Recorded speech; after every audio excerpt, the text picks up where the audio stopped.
Hello, thank you very much for joining us. This is Platform on the network service of the NTA. I'm Ruth Aguilera. Transportation, no doubt, plays a major role in our daily lives. People and goods must move from one point to another, but effective means of movement is key. Despite different means of transportation, waterways are said to be a cheaper mode of transportation. A well-coordinated inland waterways network could bring a fundamental economic growth to any nation. Waterways can decongest roads and provide a cost-effective, logistically efficient and environment-friendly mode of transport. This is where the National Inland Waterways Authority, NIWA, comes in, which was established through Decree number 13 of 1997 and commenced operations fully in 1998 to manage Nigeria's inland waterways resources. Also, part of its mandate is to ensure improvement and development of the inland waterways for navigation.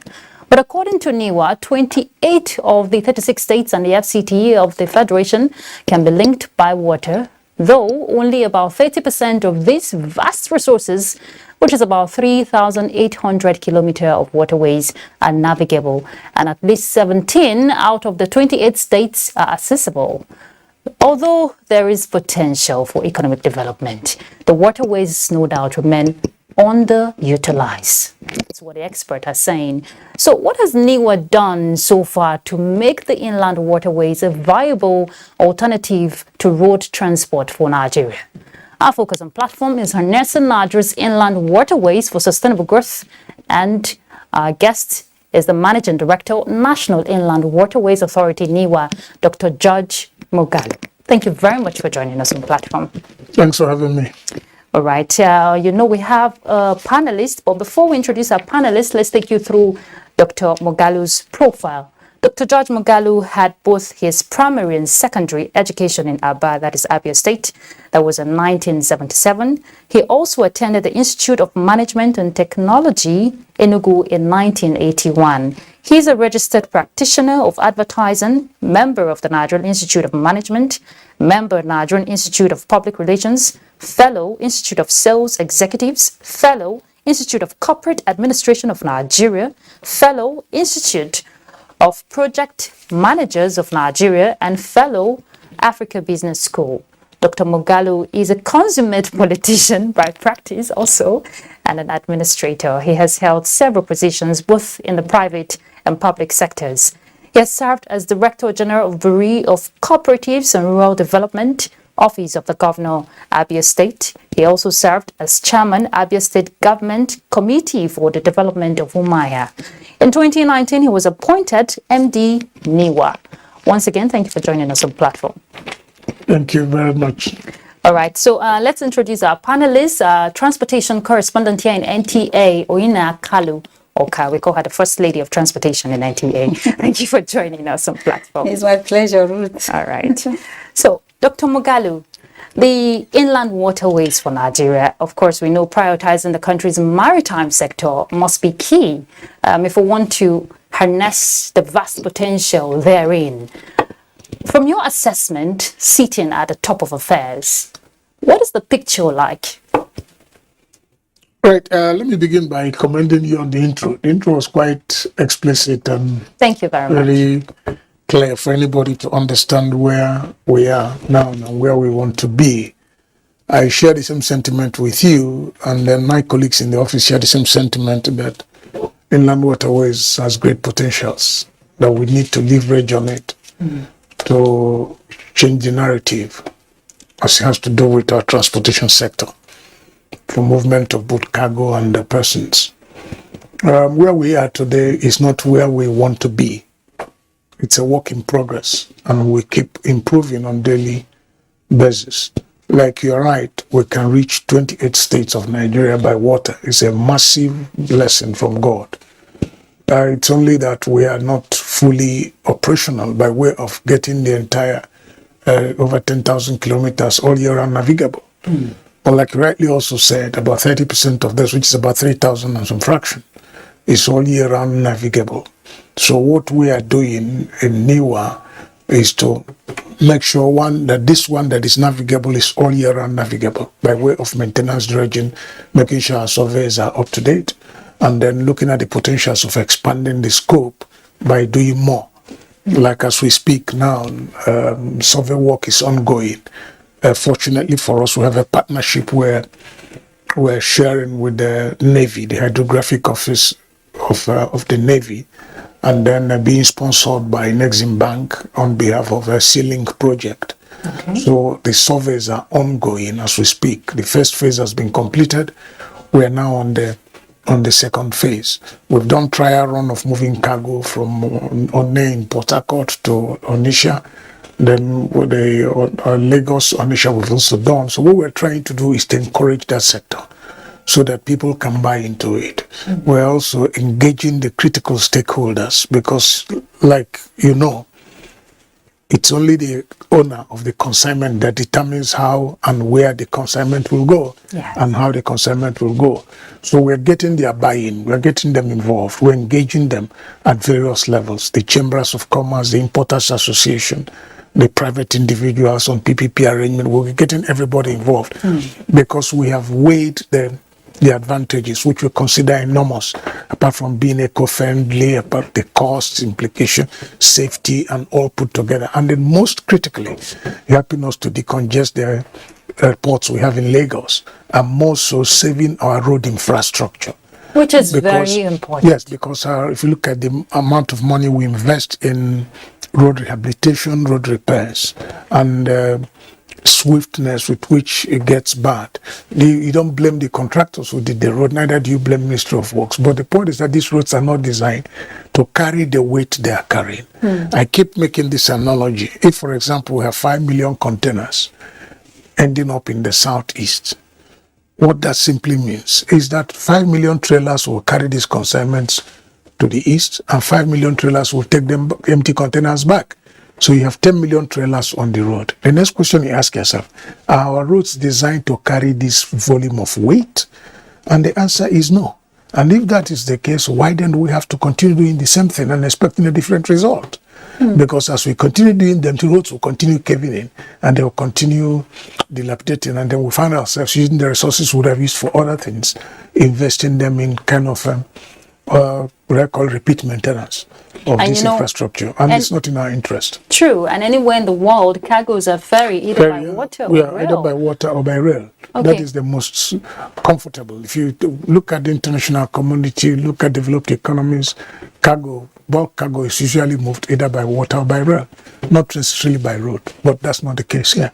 Oyinaya, you want to come in now? Yes, on a cherry note, I know that recently federal government has handed over the concession of the Onitsha River ports to the concessionaires. So what I want to know is, the Onitsha River port has been lying fallow for like 30 years. Yes. So now it has been given to the concessionaire, who are the private sector that are going to take over it. So what does Nigeria have to benefit? What will be the impact of this concession? The impact is massive. Let me, since you have given me this platform, let me commend Mr. President and then the federal government and the Ministry of Transportation, Ministry of Justice for the support we received to get this concluded, because it's been work in progress for a long time. The process of concessionaire had been there 5 years before my appointment. So one thing or the other, but fortunately we've been able to conclude this. And that's where we look at the Onitsha River Port concession as our poster boy. So we're using, because we've gained quite a lot in terms of experience, in terms of knowledge and exposition. We've gained quite a lot, and we're going to, use the experience we have garnered to address the issue of the concessioning of the Barrow port that has been completed, the Uguta River port that is under construction, and the Lokoja River port that is also under construction. In fact, probably it may be because of the success story of the conclusion of the Onitsha River port concessioning program. We have received unsolicited proposals for concession of Barrow port, for concession of Lokoja port, for concession of Uguta port. So we're engaging the private sector that are interested in doing that. So there's quite a lot to gain, because one, we can't talk about decongesting the Lagos ports. We can't talk about moving cargo on our inland waterways without having discharge points, without having river ports that are functional in the hinterland, and Onitsha is well positioned to address the consignments that are headed towards the east. Statistics have shown that over 60% of the cargo, containerized cargo that come into Nigeria, end in the southeast, either Onitsha, Aba, and what have you. So having Onitsha river port functional, fully functional, is a very welcome development, because it's going to we're going to put it into active use. The concessionaire is committed and determined to make a mark. And don't forget, it will be out of place for the kind of resources government invests in building these ports, that you leave them to lie fallow. Nobody can explain it. Okay, you just cannot explain it, and that is why, for me, they were built to work, so they must work. If they were designed and built to work, the ports must work, and they must be put into very active use. So there's quite a lot we have to gain, quite a lot. Okay, so yesterday our reporter had a story from the Onitsha River Port. Yeah. And most of the people there, the stakeholders, they were excited and hopeful, but they had fear of insecurity. You know, so I want to know what has been put in place by NEWA, because if you have all these things, all these arrangements without security, what's the essence? Okay, let me begin by saying that their life itself is insecure. Okay, the truth about it is that just like we have other modes of transportation, on road you have its own security challenge, on rail and whatever you have your own security challenge. Yes, also you have security challenge on the waterways, no doubt about that. But the truth about it is that the Navy, the police, the marine police, the conventional police, in fact, security agencies are providing the needed security to address that challenge and even the expected challenge. And we have tried to get people to understand that nobody can close his eyes and say you cannot have security challenge. No, what one is expected to do is, should it happen, what are the arrangements you have put in place to be able to address that? And I can honestly tell you that both NEWA, we have our own security. The NEWA police is there. We are awakening their consciousness. They also see their own responsibility with regards to addressing the issue of insecurity. The Nigerian Navy has been very, very cooperative in this respect. They've been very supportive. They've encouraged us so that they can also see what they can do also to address the issue of insecurity should the need arise. And I also must place on record that NIMASA also, because of the Deep Blue project, they have a lot of investment in security. They're also going to play their own expected role, because it is also part of their primary responsibility to address the issue of insecurity on our waterways. But we are not scared about it, because we have the capacity and we're looking at it holistically. It's not something you can single out one aspect to deal with. We're looking at security generally, and to what extent all the organizations and the agencies that have one responsibility or the other to play in that, to fulfill in that regard, that everybody is up to speed with the need to make sure that we secure the waterways. So there's synergy. Yeah. That's what you're saying. There is synergy, yes. Okay, part of the future you're looking at for the inland waterways for Nigeria, there's a projection of movement of 2 million containers yearly by 2025. That's the projection you're given. That is 500 daily trips of vessels, which translate to 8 million metric tons of cargoes per annum. How do you intend to achieve that? We're just talking 3 years. No, it's possible. It's possible, because one, we are concessioning these ports, we're opening up the channels. Like I told you, the survey departments are all working now to make sure that we have current, up-to-date data on our routes. Okay, it may interest you to know that unlike in the past, where survey charts are printed overseas, survey charts are now printed locally here. That's why I said we are collaborating with the Navy. The Navy has, the Hydrographic Office of the Navy has been quite supportive, and there's this synergy between us and them. We have partnered in a few projects, and we're still going to partner in more. Okay, we even also have training arrangements in areas where we have better capacity we absorb them. Where they have better capacity, we send our own people for the training. As we speak now, 2 of our hydrographic vessels have just arrived at Papa Port and is being cleared. These vessels will also help us in making sure that we have current, up-to-date data, so that we can know the channels, to be sure that the channels are all year round open, so that we can be able to the vessels can be able to navigate. Because the only thing that kind of frustrates these efforts is when the channels are not open. So if the channels are open, there is probability and visibility of this projection. Correct, yes. Okay. Because when the channels are open, the vessels will move. Once you guarantee open channels and the information is available, you guarantee security and safety. What else? The consignments will move, because one, we all agree, it is more eco-friendly, it is cheaper, it is even safer. So why do we have to now bother ourselves by going to take the risk of the road, spoil our roads, put pressure on our roads unnecessarily, when we have the alternative that is not only cheaper, is safer, is more viable? Well, just before Ina comes, I know she's itching to ask a follow-up to that. Yeah. This is a plan you must have had before now. Yeah.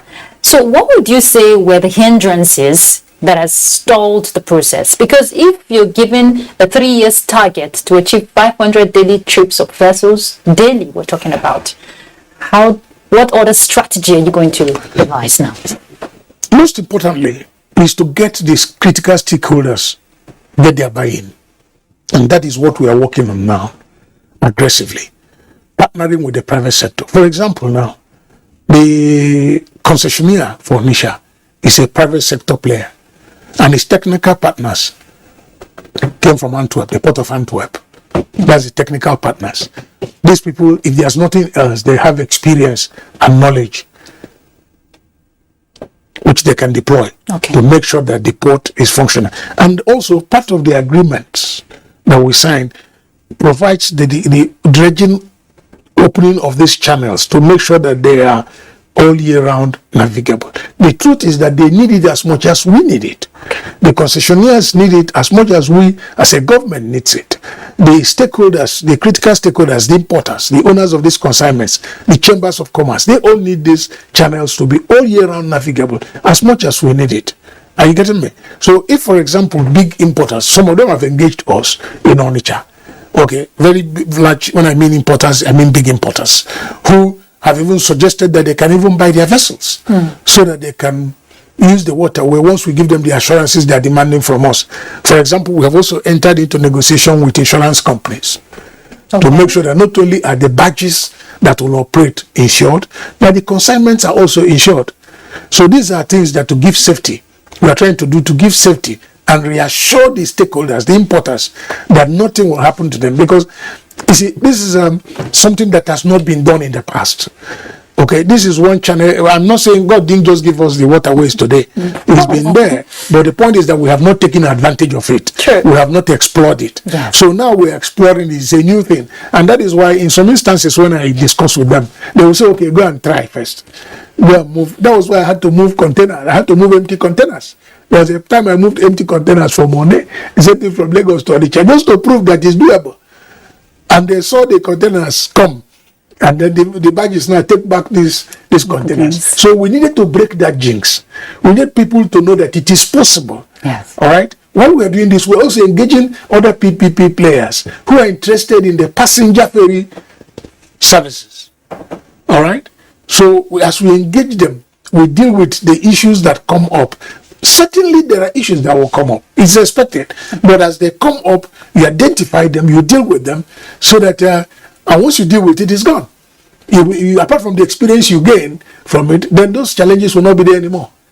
Okay, so let me continue with the concession. Yes. You mentioned from ports that there are private sectors who are interested in concessioning them, like the Lokoja, the Ogota. I didn't hear you mention Barrow. I said Barrow first. Okay, so if Barrow is included, what are you doing to make sure that the facilities that are not there before the concessioning, like the roads, you know, the access road, the only thing about Barrow, is the access road. Okay. Okay, that is the only challenge there. But let me also place on record that government has responded in a very, how do I put it, exciting manner. First of all, contract has been awarded to reactivate the old rail line. Don't forget that even before Barrow Port was built, there was an old rail line that the colonial masters were using. Because if you get to Barrow Port, you will see relics of a port. Even before the new construction, you see relics of an old port that has been there. It was used by the colonial masters. There was a rail line. So government has now awarded a contract to reactivate that rail line. And that rail line goes from Barrow to Mina, Mina to Kanu. So that one is a major milestone. Now, federal government also has awarded a contract for the road leading to Barrow. The last time I had an engagement with the governor of Niger State, with the commissioner for transport, the government also assured us that they were going to take one of the roads and rebuild it and build the road. Are you getting me? So once these two aspects of infrastructure are taken care of, Barrow is good to go. Barrow is a world-class port, finished by modern standards with all modern equipment, fully functional.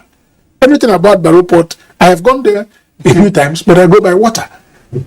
I just go from Lokoja to Barrow by water to go and see things for myself. In fact, that was the first place I visited after my appointment.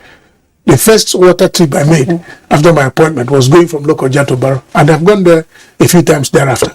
So that is just the issue. Once we resolve that, and the concessionaires, those who are interested, the proponents, okay, know this, and they all see the potentials in the port, and that's why they can. These are private sector players. They can't just take their money and then go and invest when they know there's no profitability.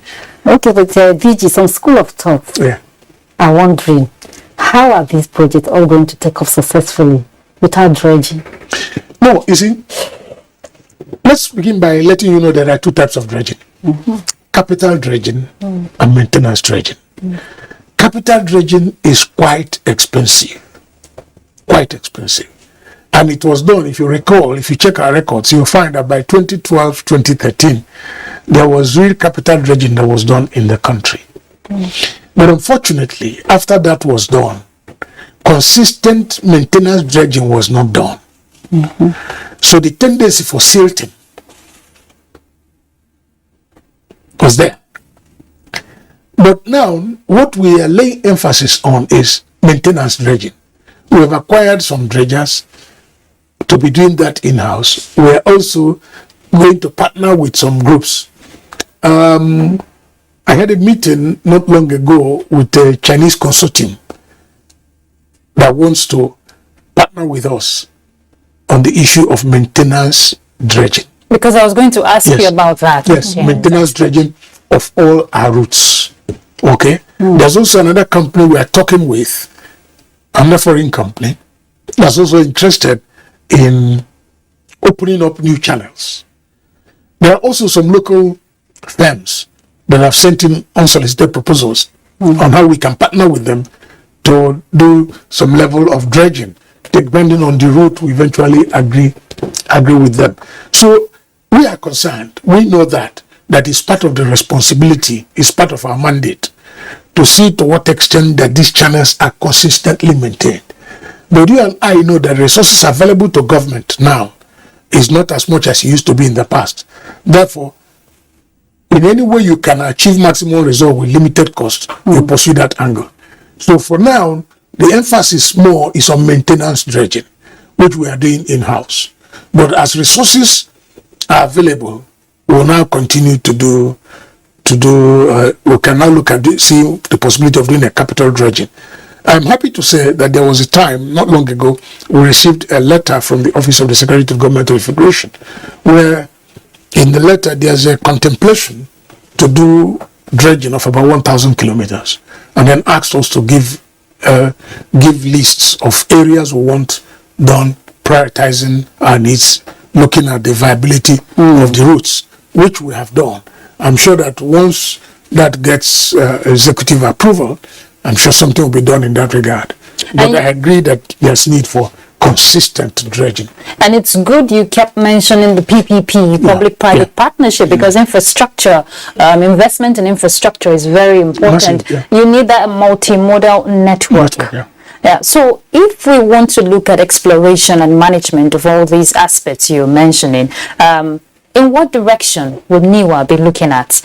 You talked about, from what I just deduced from what you just said, insufficient funding could affect the whole process. Naturally, NIWA is not, we are not an MDA in isolation.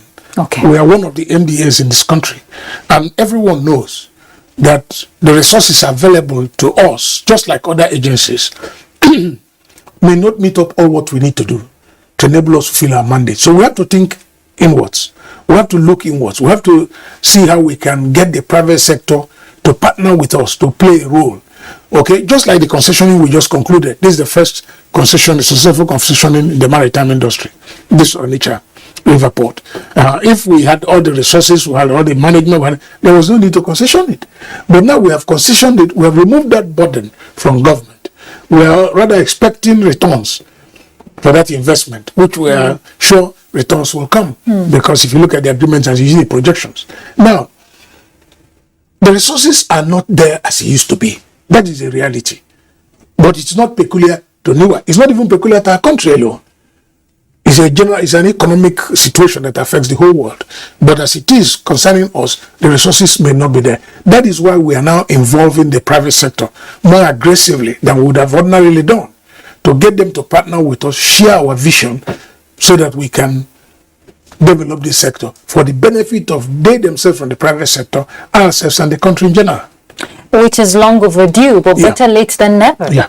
All right, let's go on a break. We'll be back. Stay tuned. Says that the Buhari-led administration has made remarkable progress, like Lafia Transmission Station nearing completion. Africa does not need charity, but partnerships that will promote the adequate investment with the cooperation of all. Sharing firsthand the experiences of reporters on the field as they bring to you weekly the beauty of Nigeria's diverse culture and the economic potentials therein. The Correspondent, development through the eye of the grassroots, showing every Monday at 1:30 p.m. on the network service of the NTA, with a repeat broadcast on NTA News 24 and NTA International. Join us. Now, what could make someone set out on a journey and not get to his or her destination? Now, imagine the victim who cannot reach out to these responders, who doesn't even have the phone to reach out. Hello, thank you very much for joining us on platform. I'm Ruth Agwe. And the girl, especially if the girl is a minor, she's not yet 18 years, if she gets pregnant, realize that such girl is sent out of school and the boy is left in school. Just park to pick the call. So how much sensitization is the FRS? I don't agree. A lot of people are just deaf.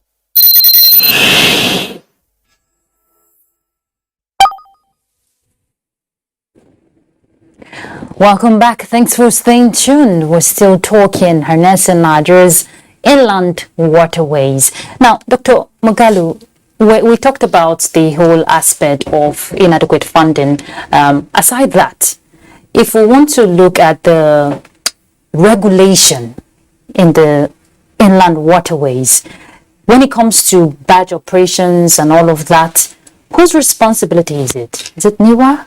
Yes, if you when you're talking about the inland waterways, our jurisdiction starts and ends within the inland waterways. So barging operation within the inland waterways is our responsibility. Is that due regulation? Oh, sure. Okay. There are regulations. In fact, as it is now, because we also understand NPA, Nigerian Ports Authority, our sister agency, also has a responsibility that has to do with barging also, within their own right of way. And you understand why I asked that question? So, but there's a collaboration. Okay, there's a collaboration between us and NPA. There's a committee that is that works together with regards to standardizing the operational principles. Okay. So that you don't hide under, I have NIWA license authority, therefore you flout NPA. So we tried to avoid such stories. What we now did was to create a committee of the two agencies that now looks at to make sure that regulations in NIWA and the ones on NPA are all the same, saying the same thing, because we're talking about regulating a system, a sector. So there's no conflict? No. For now, no conflict. Okay. Okay, still talking about regulation, let's look at safety in the waterways. Recently, we know there was an accident in Lagos that claimed so many lives. Yes, and accidents, they've been in Bayelsa, they've been in Sokoto. And NEMA, if I quote them, they said the operators of the boat was illegal and they operated during the hours not stipulated. I know you have a ban for operators not to operate in the night from 6:30 and early morning. Yeah. But these people still went ahead and operated, and a lot of lives were lost. Yeah. So I want to know what is happening. Just before you answer that, I remember also last year, just to follow up to the question, you set up a task force to ensure due adherence. Yes. So go ahead. I feel saddened, when things like this happen, because they are avoidable. All right? We have put the regulation in place. We have put the policing in place. There are even some jetties, which when we find the jetties to be, how would I put it, structurally not okay, or we don't feel that it's proper, we should shut them down. But we find ourselves in a situation where people will deliberately avoid all the jetties, go to waterfronts, load passengers, in some cases overload the boats. Exactly. In some cases, they don't even wear life jackets. Yes. And they enter the waterway in the night. So what's the task force doing about it? No, you see, you can't operate from any licensed jetty outside the approved time. That is taken for granted. You can't also enter a boat from any of the jetties, approved jetties, when you're not properly kitted. So is there no way this can be checked? We are checking them. There are instances where you track them, you arrest them, and you either impound the vessel. If the vessel is not of the standard we want, we destroy it. Okay? We arrest some operators, we charge them to court. Some we have gotten conviction for violating the laid out regulations. But we find out that there may be situations where our people may not be there. Being honest with you, because they will not cover the entire stretch of the waterway. So they are understaffed. Is that Yes, what not necessarily so. Because if, for example, we have 10 jetties on this route, and then you have river banks, another 1 kilometer, and somebody goes in the night, puts a boat, not using any of the jetties, any of the licensed jetties, and goes there to load passengers and take off. By the time the people who are monitoring it, if they are unlucky to meet the task force on the waterway, because at times they patrol the waterways to make sure that all our regulations, to enforce our directives. If they get you, they impound the vessel, they put another vessel there, disembark the passengers, impound the vessel, get the operator, the captain arrested and taken to court. Right? But there may be situations where they may not be able to see them. And we now get to hear it once situations like this. That's what I'm trying to understand. If they're not able, Dr. Moghalu, if they're not able to see them, does that mean they're understaffed? If we're not understaffed, but you must also I'm talking about the task force now. It's just like, for example, on a major highway, you may have police checkpoints in 10 points. What about the stopping points? What happens in the space where you don't have a police checkpoint? But what about the stopping meet it in point? front. Yes. You see, that's different from a waterway. Really? All right? For example, now, if I'm taking passengers from Marina to Apapa or to Badagry, yes, you may have points where you meet our people. But you find that they will avoid those routes. They can go through the creeks. Okay, now I get it. They can avoid the routes that they know that are fully policed. They now go through the creeks. Like the last accident, from the preliminary report I have received, they moved from an unlicensed jetty. Yes. They were overloaded. They were not wearing life jackets. There were no paddles in the boat. And the moment their engine had a fall, they hit a static badge. And the next thing was for the boat to capsize. And because the people were not protected, you expose them to death. Now, I know the commuters are desperate to get to their destination, but don't Why you would somebody be desperate to commit suicide? Maybe not suicide. I'm getting somewhere. Yeah. Because of that's maybe the only means of transportation at that point. Yeah. What about sensitization for the people? No, we are doing that. You see, if you looked at the papers, television stations and the papers a few days back, my team just finished 2 sensitization programs in Lagos, one of the suburbs in Lagos, and they are today now as we are talking. The other team is working in Warri and Yauri. So we do sensitization. We keep informing the people, and in doing this, we also give out life jackets, which is important as part of our CSR. We give out life jackets. Yesterday, they've shared almost 200 life jackets in the Lagos area. Okay. Now, I've also given approval. I'm just coming from local journal. I gave approval for the distribution of life jackets to Yauri and somewhere in Hadija, Kano. And then in Yola. I gave approval now that life jackets should be released. The last time, the ones that were released, we sent to Sokoto and a few of our outlets in Eket and what have you. The truth about it is that we are doing sensitization, but I agree with you. It is not something that is one-off. You can't do one and say, okay, we've done. Because for the ordinary man, he just wants to get to his destination. It's something we keep doing. In some instances, we even send boats. Okay. We even send vessels to be able to replace what they have. Once we identify very busy routes, and we have checked the vessels that are being used there, by the time we impound them, we find out we send vessels there. We construct vessels and send. Okay, and we are now regulating boat construction. Yes, and I know you give out life jacket because I have covered you giving out life jacket, and I know there is some level of regulation. But what about penalties? Yes, there are penalties. Like I said here when I was speaking, there are vessels How many people have been offenders who have been prosecuted? How many? Quite a number. I may not be able to give you in specific terms now, but I can send that information to you. But the truth about it is that as we get you, we have a police division. We even have. Is it that they are not doing anything? No, we are charging. Need to be strengthened. We are charging. We send them to court. We prosecute them, and we get judgment. In some instances, we have successfully gotten judgment.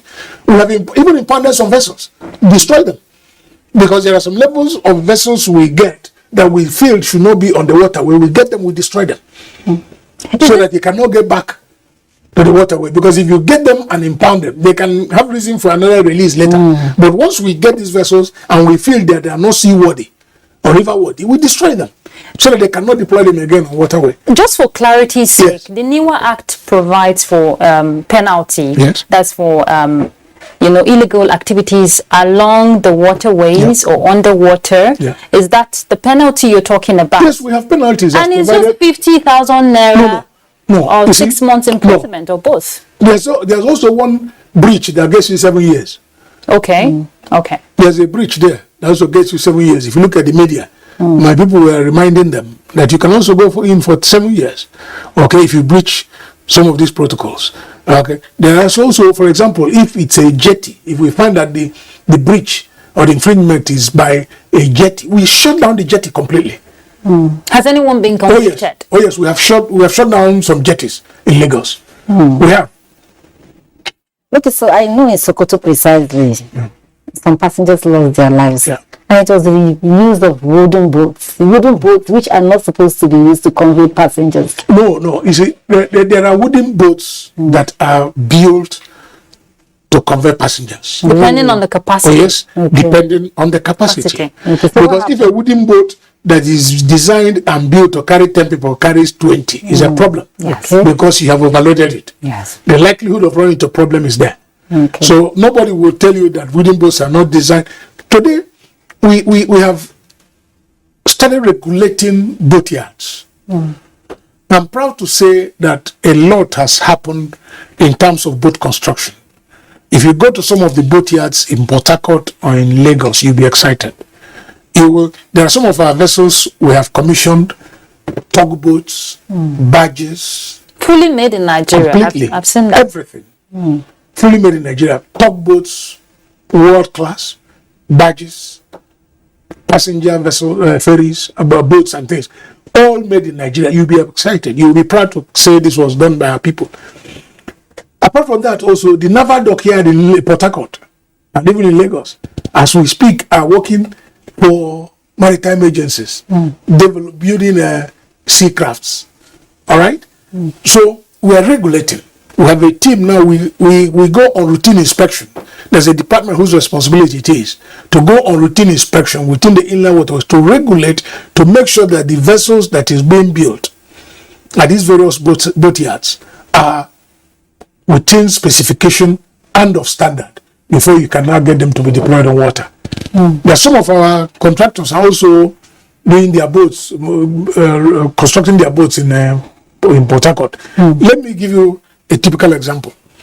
In Yauri, one of the vessels, in fact, 2 of the vessels we gave them. It was a constituency project of Senator Balana Anla. All right? Beautiful boats, we gave them. But from statistics, from available information, those boats are not actually what is required there. Okay. And why are they there? And the question now is why? These boats were designed for passengers only. But statistics have shown that if you send such boats there without making sufficient provision for their luggages, for the cargo they carry, then you have not been able to solve a problem. They will not utilize it. So what we are doing now, for example, we are constructing a new boat that is going to go to Yauri. This boat is designed in such a way that it will carry passengers, at the same time have enough room to carry cargo. Okay. So once that vessel is ready, you send that vessel there, you see that it becomes actively in use. It's a different thing when you talk about putting a vessel between Oron and Calabar. Okay. Oron and Calabar, you see that the tendency is more for passenger movement, not necessarily bulk cargo. So when you look at the locations, anytime you have a waterway that is near a food processing or production zone, to evacuate the food items, you require cargo and passenger vessels. Unlike where you move people for tourism purposes, or where you move people who are going to work and what have you, like moving from Apapa, from Marina to Apapa or Marina to Badagry, you find that you need vessels, or even in Port Harcourt, you need vessels that can only take passenger with a little room for cargo. Okay. What about the NIWA Act? Yeah. Is there any plan to review the Act? It's already before the National Assembly. What are you modifying? Yes, quite a lot of things. Like for example, the point you made mention, regards to penalties. That fine is too small. Yeah, for the kind of lives that will be lost. Penalties for an act that's over 30 years cannot be the same thing, because 50,000 30 years ago is more than 500,000 now. Yeah. So that's just a practical example. So there are a few things within the act that requires a review. So we've sent it to the National Assembly through our committee that's supervising us, and it's been receiving attention. We're hopeful by the grace of God. In fact, before I came, we had already passed it, but the president declined assent based on a petition by another sister agency. All right, because there was a clash. So it was returned back for a review. So that's why it's gone back to National Assembly. But we have not been able to resolve those areas. There are conflicts, or those areas we have challenges. So once they are done now, they will still send it back. Okay, I'm still talking about security. Yeah. Because I know that some of these accidents are caused by debris. Waterways. So how far are you going with clearing of water? We're doing quite a lot with regards to clearing, one, of water hyacinths, yes. 2, of removing floating debris and wrecks on our waterways. For example, taking Yauri for example, the major challenge there may not be the conventional wrecks, but rather 3 stumps in the middle of the water, rocks. Wow. As we speak now, there's a procurement process going on for rock blasting on the waterways in Yauri. There's procurement process going on for removal of wrecks. And the thing about these wrecks, floating debris, and water hyacinth, is that it's not something that you can say one-off. Because this water hyacinth is seasonal. Yes. If you finish clearing them this season, by next season they come back. Okay. They say it comes out from outside their country. It comes from Benin. It comes back. So you clear now, and by the time you know it, next season, you see the same place you have cleared. You see, have water hyacinth. So it's something that is a recurring decimal. Okay, like you can say, I have cleared this route of debris that I will of wrecks that I will not be wrecked again on that route. It's not possible, because what are these wrecks? At times it could be broken down vessels that are abandoned and condemned. So it may happen in future. So issue of wrecks, issue of water hyacinth, issue of floating debris, because of our culture. You see, ordinarily, most of these channels, the gutters, end in water, one waterway or the other. You see somebody finish drinking water, he throws the trash. And if you check all the floating debris you get, they are either plastic materials. Yes. It's either water, sachet water, bottled water, and things like that. So it's something that we also will continue to work on a routine basis to make sure that we constantly keep our waterways open. You know, it's a huge task before you, Dr. Mogalo, because we talked about 28 states that are accessible, that are linked to the water. Yes, and 17 out of these 28 are accessible.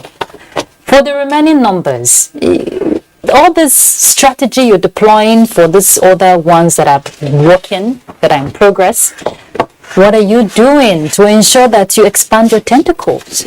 Like I said, we agree that it's over about 3,800 kilometers of waterways that are all year round navigable. Note my word, all year round navigable. But we're looking at a situation where if all the 10,000 can be all year round navigable, it means that you can go to these 28 states. But I don't want a situation where we start what we can complete. For me, the priority is making sure that these 3,800 are all year round navigable, and then start expanding gradually to be able to reach. If I can achieve 5,000 or 5,500 in the shortest possible time, it will be a remarkable improvement, so that vessels can go, maintain a regular draft, that vessels can ply, barges can go, and then we'll have achieved a great success. I remember, excuse me, when I was visiting the Obi of Onitsha, I've had this experience in two places. We were talking, myself and Obi of Onitsha. He said his mother was sending food items, palm oil, cola nut, palm oil and a few other things from Onitsha every week by water to Baro. And as a young boy, he grew up to see that. And then cola nut and things they bring from north, they bring them through Baro and come to Onitsha every week. And the question is, what has gone wrong? I also, when I met with the traditional ruler for Somoto, where you have the Uguta River port, in the course of my tour of our locations, the traditional ruler said something very intriguing. He said, MD, but there's something he wants to ask me. I said, yes. He said, this is our town. You are here now, Somoto. Before the colonial days, and even after independence, that this was a port city, because vessels come from Liverpool direct to Somoto, offloads hot drinks and what have you, and then take food items and then go back to Liverpool. Then he asked me, what has happened to the water? Okay, Dr. Mogalo, that's a very big question we keep asking. But I know part of the legacy you want to leave, because we're rounding off this conversation now. So in few words, you want to see a transportation, water transportation, that will be the choice for both people and goods. What are your parting words in few words? I need all the prayers. because that's my promise to myself. Prayer without action. That's what Prayer with action. With action. Okay. So that's the promise I made to myself, that by the time I leave office, let water transportation be the transport means of choice. I will feel very fulfilled by the time containers move from Lagos to Onitsha, One to Onitsha to Baro, using our inland waterways. If we're able to achieve that, that would be wonderful. And I also must place on record that as an agency, we have received tremendous support from government, from the president, Free Executive Council, our ministers in the ministry. They've been very supportive. Our PAMSEC, everybody wants us to achieve this mandate, and I want to achieve it. Indeed, it is a collective responsibility because it affects us one way or the other. I agree. Thank you very much, Dr. George Mugalu. Thank you for your time on platform. It was quite educative and insightful. Thank you. My pleasure as always. Thank you so very much for having me. You're welcome. He's the Managing Director for National Inland Waterways Authority, NIWA, and our First Lady of Transportation, correspondent in NTA, Ina Kalu. It's my pleasure. Thank you, Ina. My pleasure. All right, we've been talking about harnessing the potential of Nigeria's inland waterways, a reliable, safe, and alternate, inland waterways system is what we hope and pray for Nigeria. I'm Ruth Aguele. That's Platform.